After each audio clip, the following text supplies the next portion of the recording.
கடலுக்கு ஓடுறதுக்காக அந்த மெயின் ரோடுக்கு கீழே ஒரு ஒரு போக் மாதிரி கட்டியிருக்கிறாங்க. அப்போ மழை காலங்களில் பார்த்தீங்கன்னு சொன்னால் அந்த இடம் ஃபுல்லாகவே மழை தண்ணி வெளியே இருந்து காணாக அப்படியே வெளியே வந்து இந்த கடலுக்கு போயிடும். அப்போ நாங்கள் இப்போ அந்த பீச் ஹோட்டலில் இருந்து இப்போ இந்த சைட் மற்ற சைட் போவோம், அந்த ஃபுல்லாக ஒரு கடற்கரை சைடை காற்று பண்ணி போவோம்னு சொல்லி நாங்கள் போனது.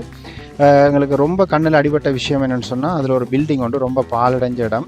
பட் எங்களுக்கு ஒரு கேள்வி என்னென்னு சொன்னால், இப்போ இதில் ரொம்ப டூரிஸ்ட் என்ரிச்டானரோ கணக்கு டூரிஸ்ட் விசிட் பண்ணுற இடம், எல்லா இடமும் ஹோட்டல்ஸ் ஆகும். எப்படி ஒரு சின்ன இடம் இருந்தாலும் அதை எப்படியாவது தங்க வைக்கிறதுக்கு செட் பண்ணிடலாம் அப்படின்னு சொல்லி ஆட்கள் வந்து அந்த இடங்களை எப்போயுமே ஃபர்னிஷ் பண்ணி வடிவாக நீட்டாக வச்சுருக்குறாங்க.